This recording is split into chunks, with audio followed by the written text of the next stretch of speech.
Hi guys, my name is Christine and I'm a dating, relationship and personal development coach. And today I'm talking about what if you want to give up on love and what to do if you feel like you have given up and it's just too difficult, you can't find someone. So what do you do basically when you feel like this? So one of the first things that I want to talk about is a bit of a reality check. Now, love isn't exactly easy to find. Like finding the person you're going to spend the rest of your life with. Like if that's your goal, you want to spend your life with someone. Find someone who you can probably get married to. You want a long term thing. Now, if you want someone to go the distance with you, if you want someone long term, it does take a while to actually find a good match.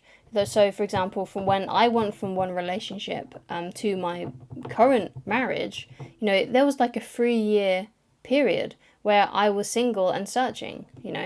And in that time as well, I learnt to actually enjoy my own company, to actually not mind so much about being single. But as you can see, it took me like 3 years to find, a true, serious, deep relationship.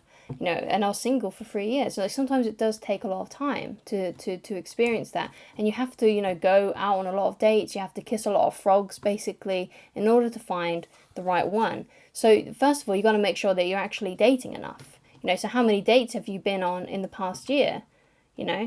Now, I personally would recommend that you try and at least go out on 2 dates a month. And if you can't, at least one. Just try and go on 1 date a month if you can't. But the thing is, what I find is, usually when you get one date, it seems weird. It seems like you seem to get more dates around that time. I don't know how the universe works that way, but it seems like when you go on, one date, loads of more dates just magically show up somehow. So sometimes you just need one date and then more just seem to turn up. Maybe it's like you get a new influx on, like, I don't know, the algorithm starts working for you on Tinder or whatever it may be. Sometimes you have to do that.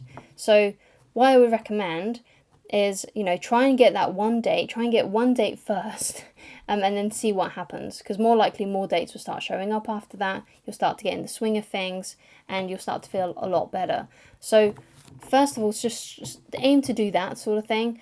Just aim to go on like a couple of dates a month, 1 date a month if you can. Sometimes the universe works in weird ways and suddenly an influx of people just come and suddenly you've got like 4 or 5 dates in a month.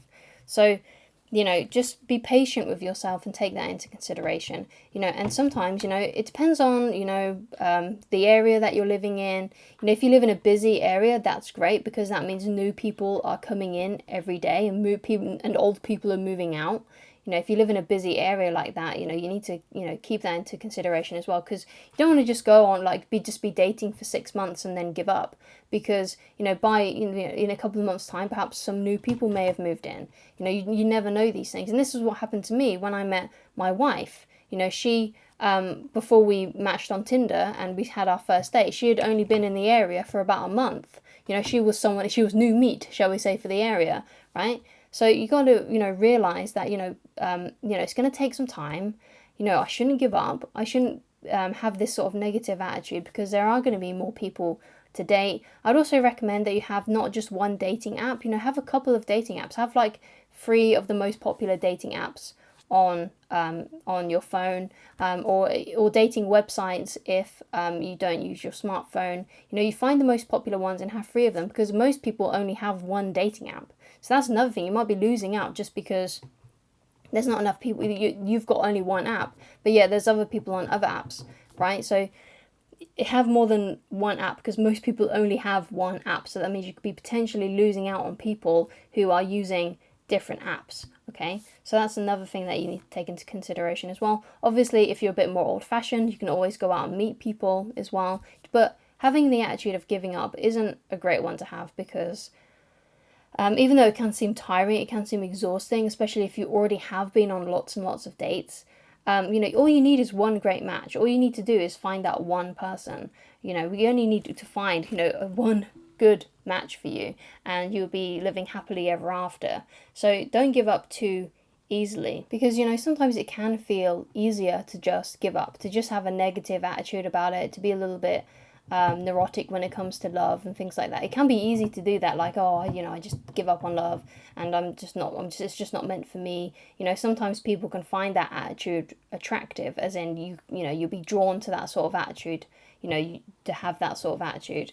But in reality, it's not a great attitude to have. It's just really pessimistic and negative. And even though, sometimes you can get frustrated and you can feel like, oh my God, I feel like I'm never going to find anyone. And I definitely had that. But the thing is that, first of all, you have to start enjoying your own company. And if you don't mind being on your own, if you don't mind doing your own thing, hanging out by yourself, doing whatever, if you don't mind doing that sort of thing, then being single is actually a lot less painful and you don't actually mind it, and you can kind of take your time. It's only when you're trying to rush things that it starts to get frustrating. It's like, oh, okay, I met this girl at work. She's really cool, but it seems like she doesn't like me. Why does this always happen to me? And it's just this attitude of not being very patient and just being like, okay, well, that one didn't like me, I'll just move on to the next. That's sort of like what you have to do, and just remain a little bit optimistic and be like, well, if this person doesn't like me, that's okay, because I can just find someone else. There'll be someone else coming into this new job that I have, or it'll be like there'll be someone else moving into the area. I've got a few dating apps, there's always new people on there, whenever I check, so having that attitude is a lot better, and it's a lot easier, because if you're just a little bit more relaxed about it and try not to rush, these things tend to happen better. Like, you could because you're not rushing. Because when you're rushing, you tend to make mistakes, right? But if you're being patient, if you're being cool about it, if you're just seeing how things go with the new people that enter your life that you're dating, then it's more likely to be more successful with them, because you're not trying to force things. You're not trying to get that relationship, right? You're trying to just, you're just trying to have a good time, just relax and find someone to hang out with who you enjoy the company of, and just keep on having that sort of attitude. And if you keep on having that attitude, then, it's going to be really better for you, because if you're impatient, it's not going to feel good. That's probably one of the reasons why you may be feeling this way. Like, because it seems like whenever you start to fall in love with someone, or you start to have feelings for someone, you find out that they don't feel the same way. So that's essentially what you need to do. And that's personally how I would deal with it if I was in that situation. And I've definitely been in that situation before. I've definitely felt like, oh, I give up on love. So thank you so much for watching. If you would like to get in touch with me personally, then I'm really sorry, but my cat is just being a nuisance today. I'm really sorry. So if you'd like to get in touch with me personally, then please go to www.christineloveridge.com. Thank you so much for watching, and I shall talk to you again very soon. Goodbye.